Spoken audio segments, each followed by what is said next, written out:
Hi guys, this is Carmen, your teacher. As a prelude to our poetry class tomorrow, I wanted to share a poem that I wrote last week. It's not great by any means, but I thought it might actually help you to understand my thought process while writing it, particularly in regard, you can find everything I've talked about. You'll see some end rhyme, some internal rhyme. You'll see some use of meter that makes it sound more like a song. This is something that I've been writing poetry for, a really long time, since I was a kid. My dad and I actually published a book together when I was in my teens, and I've been writing ever since. I'm just a bit lazy about submitting because I mostly write for myself. Although I did do my master's in fine arts and get a scholarship for that, to study poetry and playwriting and nonfiction and fiction writing. I need to be better about submitting, I suppose, and just getting into the habit of writing, which writers struggle with as well. So it's good to understand that. But I thought I would share this with you just to show you some of these poetic devices in action. I worked on this, I edited this after I wrote it.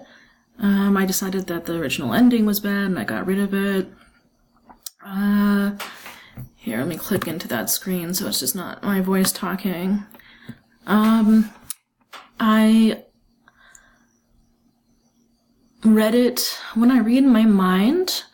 And I know this is different. It depends on how much you read, and it's different for different people. It also depends on what type of learner you are. If you're an auditory or visual or linguistic.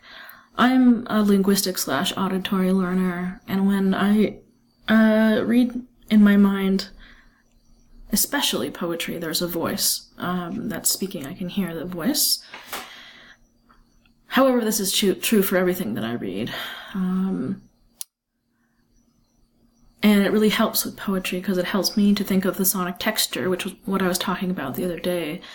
The sound of it is what's so important to making it a pleasurable reading experience for the reader. And it really is, it has a lot in common with music. And this poem is a narrative poem, not a lyric poem. Lyric poems, even more so. Sometimes they'll focus on mainly imagery and sound is less important. And we're going to talk about that in the class tomorrow. There's always sort of a focus going on, right? What's this poem? What devices is it using? For example, one poem that we're going to look at tomorrow uses a lot of literary irony. It uses a lot of imagery that contrasts with the tone, which really makes you, when you get to the ending, ponder that difference in meaning. So, all these things are very interesting. That's what makes poetry so interesting and enjoyable. I don't think it's taught very well in schools. I think that a lot of writing professors will give out poems and just say, what do you think of this? Which is helpful, but you do also need to be taught how to read poetry. It's like anything else. You sort of need to learn how to understand it, to enjoy it. I really didn't like science until I took biology and geology and learned, and then it was easier because it was hard for me at first. But when it was easier, I really enjoyed it. So poetry is like anything else in that regard. And so is literature in general, and reading in general. So I want you to, and writing, of course, as well. Okay, so let's talk a bit about line breaks. There are two types of line breaks. I was going to use this web page here, but I don't want to because it's too long. So I'm going to give you a really quick. And I want you to know that I only have 15 minutes for these screencasts. If this ends, I'm going to continue, make another one, okay? There's two types of line breaks. Line breaks are how the poet chooses to break the line, because a sentence can often be an entire stanza in poetry. So let me explain stanza. Stanza is the paragraph of poetry. Okay, so if you see the different chunks, just like when you're writing, the reason you have a new paragraph is because you're shifting direction. Even if it's related to what you just said, you're starting out with a new thesis statement, which is why each paragraph is supposed to have a topic sentence. It's like a mini thesis statement of what you're about to write for your next paragraph. Stanza, you'll see in this poem with the stanzas are the same. It's the paragraph of poetry. Some of them, when they're made in particular forms, where the poet's trying to be very precise and mathematical and metrical, they will be exactly the same number of lines, like say 4 lines is a quatrain, 5 lines is a quintet, right?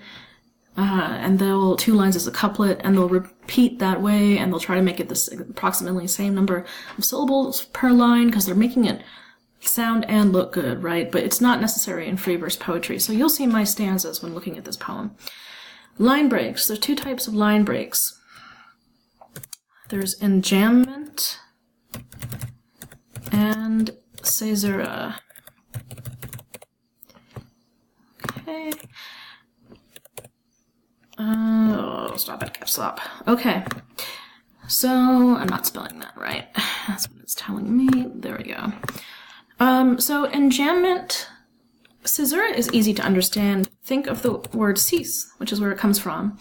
Latin, right? It means pause. A natural pause in the line. Okay? So imagine where a comma might be.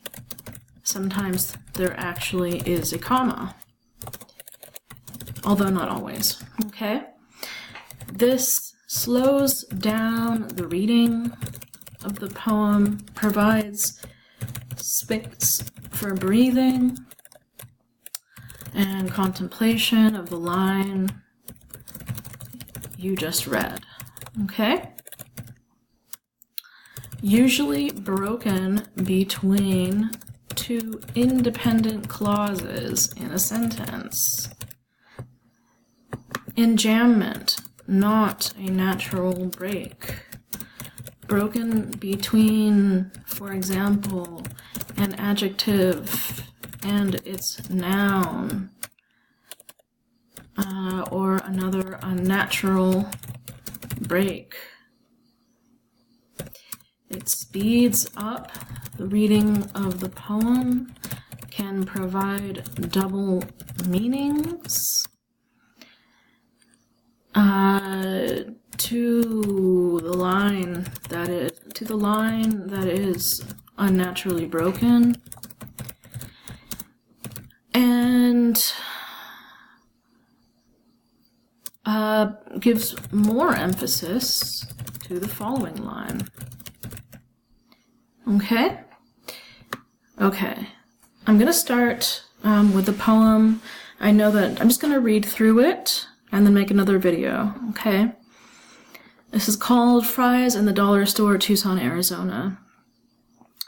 On a cool night in this place that haunts me, I exit the grocery store after wrestling vegetables and cheese, fruit and tortillas, peanut butter, coffee, nuts, milk into a bike bag on the grimy floor, wrestling it like an alligator, shamelessly in front of shoppers, who breeze through automatic doors in plastic-wrapped simplicity, or else with head held high paper baggers always have. In the dollar store next door, a woman confides in me she lost her sister there yesterday. She winks at me, then ducks outside to search every last trash can, and this time I wrestle with the silver hook of my bike bag stuck on some intricate and pointless geometry, one of the numerous small bones of a bike which seem designed to confound, as if bikes evolved like humans, selective pressure, some bits left over, vestigial cogs, tiny triangles going nowhere. A brown-haired man with basset hound eyes stoops to help me, and as we struggle to free the bag, he mutters over and over while meeting my eyes, the food line, over and over he says it, the food line, like it is the name of some club or a best-selling book, perhaps a totem of power or a Gregorian chant. Just last week I got asked if I was homeless for removing my shoes in public. And maybe he's got a point, I think. Maybe I shouldn't be such a snob. While in my head, cacophonous. How dare he try to help me? What does he think I am, poor? I, of the impoverished scholar class, who just gave up drink more from poverty than choice, oh sweet and bitter irony, biking to save money, not drinking to save money, free fruits and veggies to save money. Since becoming poor I have never been so healthy, how I luxuriate in this high-class poverty. Out in the chilly night, as the woman searches for her sister, men in padded ponchos flap their arms and squawk in a circle round my bike, and when polite I ask them to step back, one tells me, "This is your bike, huh? This bike is some old-school shit, fantastic, a classic Peugeot that I bought in bad shape. $70 and fixed it up, truing the wheels, adjusting the brakes, rewrapping the bars black and white with red tape. In 200 years, you keep this bike, you could be a millionaire," he tells me. "You'd be dead, but a millionaire," still flapping his arms like a bird settling down. I avoid his gaze, uncomfortable, as I carefully balance the weight of the bag, fumble the U-lock, try to click it in place. He holds my back wheel for me, and I stop every so often to straighten my scarf, which keeps slipping down from around my hot neck. And then, and just by accident, glancing up from under my concentration to spy on his eyes for just a second, the way we do when we think someone else is not looking, I see that he is looking, and I can't stop myself from smiling. I smile at him, and he smiles at me, and it's him and me, and the smile, all three. We have to help each other out, you see. We have to help each other. We who have so little have this much. Okay, so I hope this wasn't rambling too much. I'm going to get cut off in a moment, so I think that I'm going to make a little change to this right now. I'm going to make another video and talk to you a little bit about the line breaks in this and the stanzas, okay? I know it's not the greatest poem in the world, and to give you a little background, I don't want you to worry. I'm an adjunct professor. I taught ESL abroad for many years. I decided to come back to this country because I didn't want to be a permanent expat. I thought I needed to make that choice. And so I'm, starting out in my career teaching. Most of your professors are what are known as adjuncts. We're paid very little and don't get any benefits. I don't want you to feel bad for me or for us. I think that it shouldn't be that way, and it wasn't that way in the past. They've always been adjuncts, but it's only in the past 20 years that maybe 85% of higher education at public universities and community colleges are adjuncts. This is how they divert pay from teachers to go to other things. Well, your tuition goes up, so I know that the head of the department wouldn't mind me telling you this because he's been an adjunct himself. So I'm just telling you that. If you're wondering why I'm poor. But by high-class poverty, I'm also making a statement about cultural capital and my ability to also navigate this, to get help for myself and know where to go and so on. Even though in the poem I get offended by this guy telling me to use the food line. But anyway, yes, I don't want you to worry. Most adjuncts have other jobs. I did have another job before, which I just had to resign for many reasons, among them moving out to near the airport, which was just way too far for me without a car. So I'm, looking for other jobs teaching ESL online and various things and so on. But for the time being, I'm just sort of saving money, which is actually healthy, clearly.